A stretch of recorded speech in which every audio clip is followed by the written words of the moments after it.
Pada PAUD berkualitas untuk memenuhi kebutuhan esensial anak usia dini di luar pendidikan ada 8 indikator.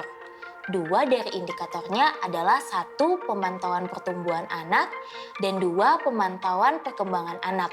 Tapi saya kok merasa bingung ya mengenai perbedaan dari kedua indikator itu. Saya perlu bertanya kepada Ibu Rini, kepala sekolah dari PAUD Ceria 2 nih sepertinya.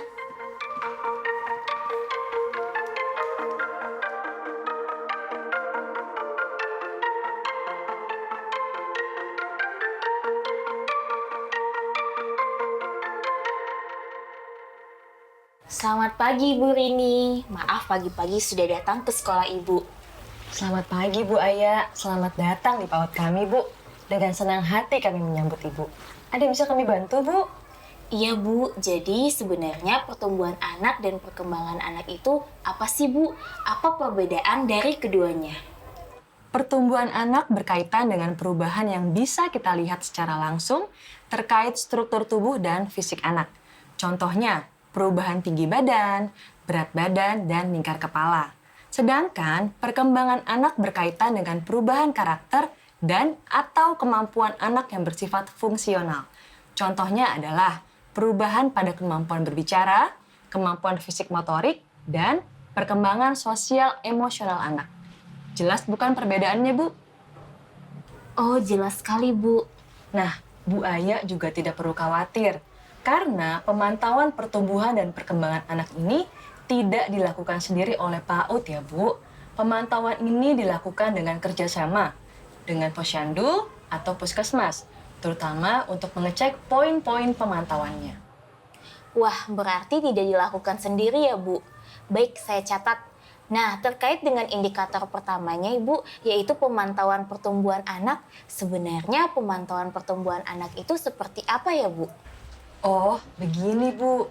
Pemantauan pertumbuhan itu adalah serangkaian kegiatan yang terdiri atas penilaian pertumbuhan anak usia dini secara teratur. Kegiatannya ada 3 Bu, yaitu 1. Penimbangan berat badan anak. 2. Pengisian buku kesehatan ibu dan anak atau KIA. 3. Dan menggambari titik pertumbuhan pada grafik kartu menuju sehat atau KMS. Ketiga kegiatan ini baiknya dilakukan kapan ya Bu? Baiknya setiap bulan secara rutin. Oh, setiap bulan. Oh iya Bu, sebenarnya apa ya manfaat satuan PAUD harus melakukan pemantauan pertumbuhan anak ini?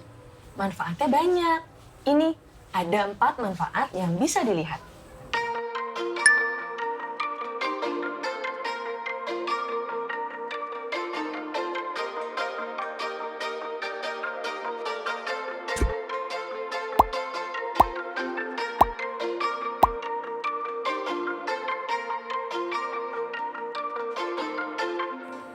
Kalau untuk indikator kedua, yaitu pemantauan perkembangan anak seperti apa ya Bu? Nah, kalau pemantauan perkembangan anak itu kegiatan satuan PAUD untuk memantau perkembangan anak secara berkala, Bu. Caranya bisa menggunakan berbagai macam kartu atau buku perkembangan anak yang ada. Contohnya seperti buku deteksi dini tumbuh kembang atau DDTK, kuesioner praskrining perkembangan, kartu kembang anak, kartu menuju sehat atau kartu identitas anak. Berarti pemantauan perkembangan hanya melalui pengisian buku saja ya? Tidak juga, Bu. Pemantauan perkembangan anak juga perlu dilakukan dengan bertanya kepada orang tua terkait perkembangan kemampuan anak yang terjadi di rumah, serta mencatat kelengkapan pemberian imunisasi dasar lengkap pada anak.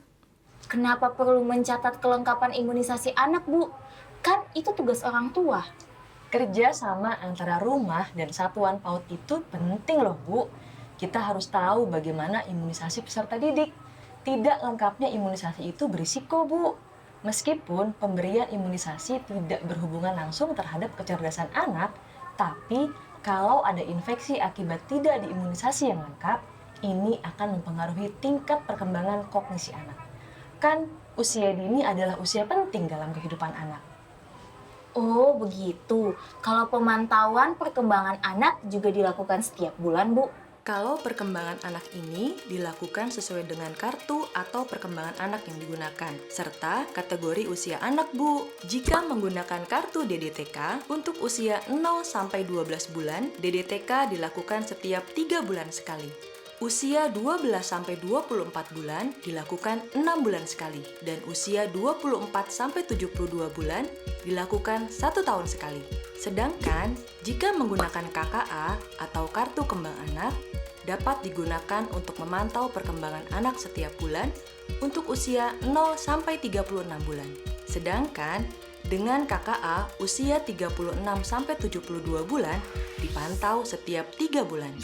Baik Bu, sesuai usia anak ya. Kira-kira kalau pemantauan perkembangan anak apa ya Bu manfaatnya bagi satuan PAUD? Banyak. Ini dia beberapa manfaatnya ya, Bu.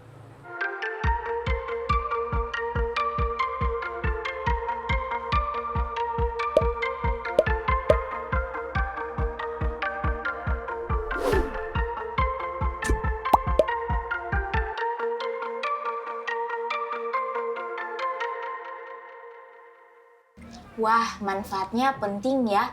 Baiklah, saya akan segera merancang rencana agar kegiatan pemantauan pertumbuhan maupun perkembangan anak di PAUD saya berjalan lancar.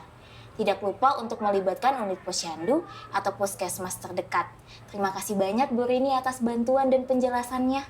Sama-sama, Bu Aya. Terus semangat ya, Bu, supaya kita sebagai satuan PAUD selalu bisa memenuhi kebutuhan esensial anak.